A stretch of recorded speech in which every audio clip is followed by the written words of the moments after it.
Welcome back to Key Messianic Prophecies, a podcast brought to you by Telios, private 501c3 nonprofit foundation dedicated to the research and accurate teaching of the Bible, founded by Bill and Jeanette Stewart. On this episode, we will continue looking at Messianic prophecy in the Old Testament book of Isaiah. Now, if you've been following this particular podcast series, you will remember that in the last episode we covered Isaiah's prophecy regarding the birth of the Messianic figure in Isaiah chapter 7. In this episode, we will be looking at Isaiah's prophecy regarding the divine child of chapter 9. And most commentators, pretty much every commentator, is going to connect the child born in Isaiah 7 to this child here in Isaiah 9, and you can read chapter 8 yourself to get that sort of connective tissue. But early in Isaiah 9, specifically verse 9:6, a prophecy is given concerning a coming child upon whose shoulders the government of the nation will rest. And the names assigned to this child are very interesting. They are divine names. Some of these you've probably heard. Wonderful Counselor, Mighty God, Eternal Father, Prince of Peace is a very popular one.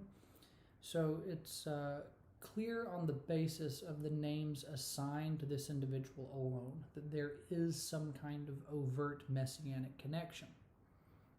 Now, this prophecy tends to be one of the more well-known messianic prophecies from the Old Testament.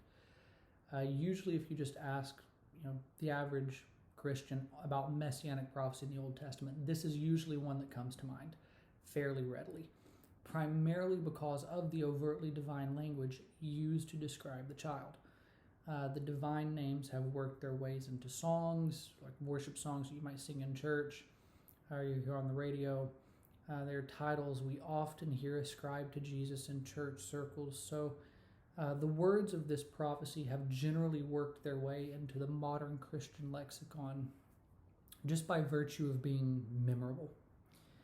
Now, some views of this prophecy advocate for a reading of the text that looks for some kind of immediate historical fulfillment of the prophecy in Isaiah's day. That is to say, there must have been a child born or soon to be born in Isaiah's lifetime who would more or less become a kind of messianic figure. Whether or not the divine names were literally assigned to that child really doesn't matter so much as the child's role is sort of looked at as kind of divine. But I think this approach disregards the blatantly divine language used in this passage to describe the child. It is not said that this child will be like God. Look at the adjectives used to describe this individual and the names that he's going to hold. It is that he himself will be divine, an eternal being. He is called Mighty God, Eternal Father. So he's carrying the title of God himself. So I think it's a pretty obvious and clear indicator of a messianic figure who will himself be considered God coming at some point, and you just don't see that kind of fulfillment or anyone claiming those kinds of things for themselves until you get to the time of Christ in the New Testament. So I would really encourage anyone interested to check out Edward Hindeson's chapter covering the Isaiah 9 prophecy in the Moody Handbook of Messianic Prophecy.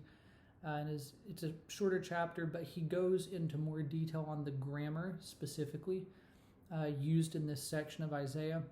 And he covers also some really fascinating details on the names themselves and their significance to the ancient world. So it's a short read, but it's a very informative little chapter, and it's got some interesting information in it. So that's pretty much it for this episode. Thank you for joining us for this episode of Key Messianic Prophecies. And on the next episode, we will continue looking at Messianic prophecy in the book of Isaiah.